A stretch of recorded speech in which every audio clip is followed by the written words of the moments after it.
He was meant to rise, meant to break free, but fate turned its gaze elsewhere, and the boy beneath the manor stayed in the dark. Faerûn is a land of songs, of legends, of heroes who rise, gods who fall, and mortals who carve their name into the bones of the world. But not every story is sung. Some are sealed away, some are smothered in silence, and some never get a second chance. Today, we explore a world that turned its back on one of its most haunted children. A story where the illithid ship never crashed near the city of Coin, where the tadpole never entered his eye, where Astarion Ancunin never escaped the chains of his master. This is the tale of the Hollow God. Astarion once had a name that meant something. Magistrate, scholar, elven noble. He stood proud in the halls of justice, his words sharp, his spine unbending. But all that ended the night he walked home and didn't make it. They say you don't feel the bite, that it's more like sinking. But he remembered every moment, the grip, the voice, the teeth, and then nothing. No more daylight, no more choices, just hunger and commands. For over 2 centuries he served. He branded flesh with runes he dared not translate. He watched as others were dragged beneath the earth, their names erased, their screams echoing for hours in the stone. He fed when ordered, slept when dismissed, spoke only when spoken to, and above him, always, the master, Cazador Sar. There were nights Astarion counted stones in the walls to stay sane. One night he reached 6,827, before the memory faded.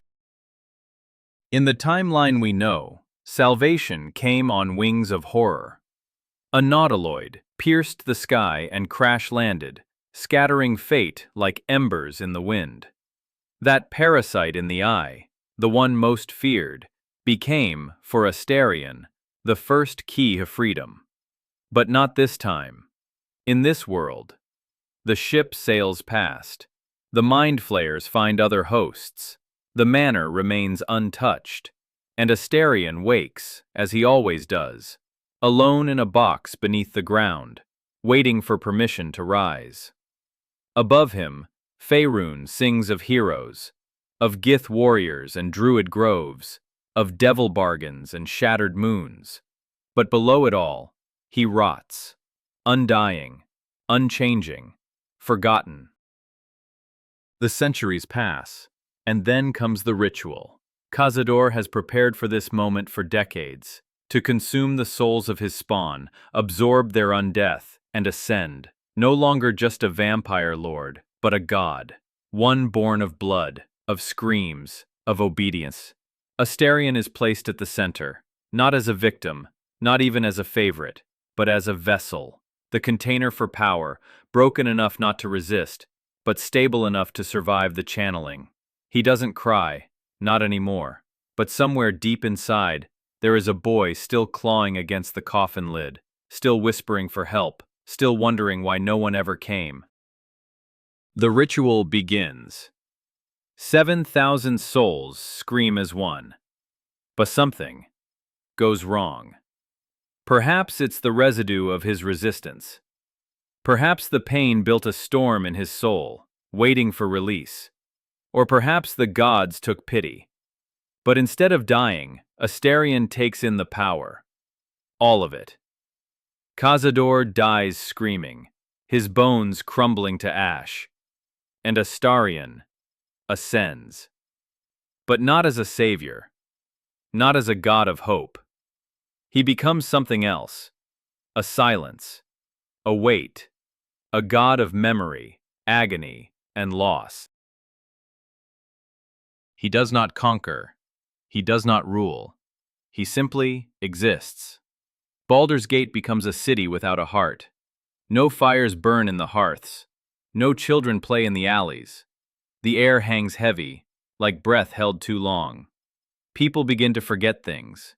Their birthdays, their gods, their names. The gods too feel it.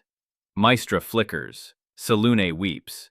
Even the weave bends around his presence, uncertain of its purpose.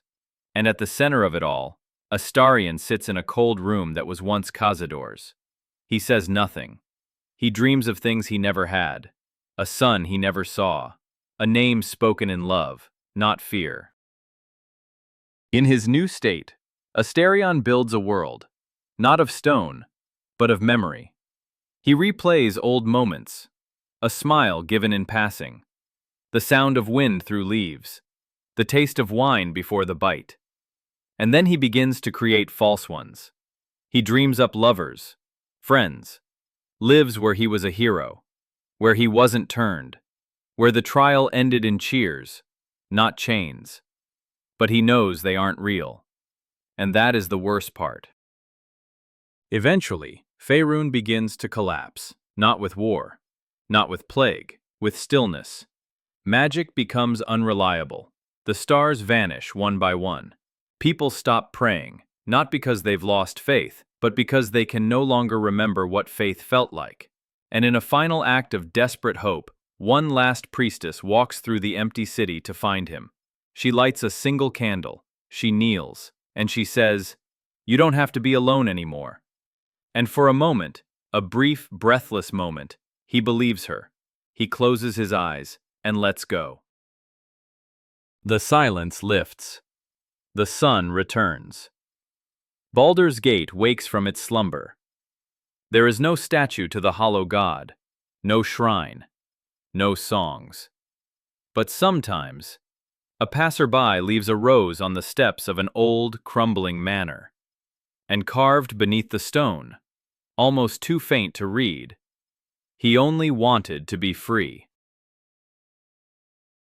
So, what do you think, adventurers? Could Astarion have survived without the crash? Or did Faerûn need the parasite to birth the man? Was his godhood a curse or a mercy? Drop your theories in the comments. And if you love fractured timelines, broken legends, and the stories the bards won't sing, hit like, subscribe, and ring the bell. Until next time, this is Lore Splice, where stories fracture and new legends are born.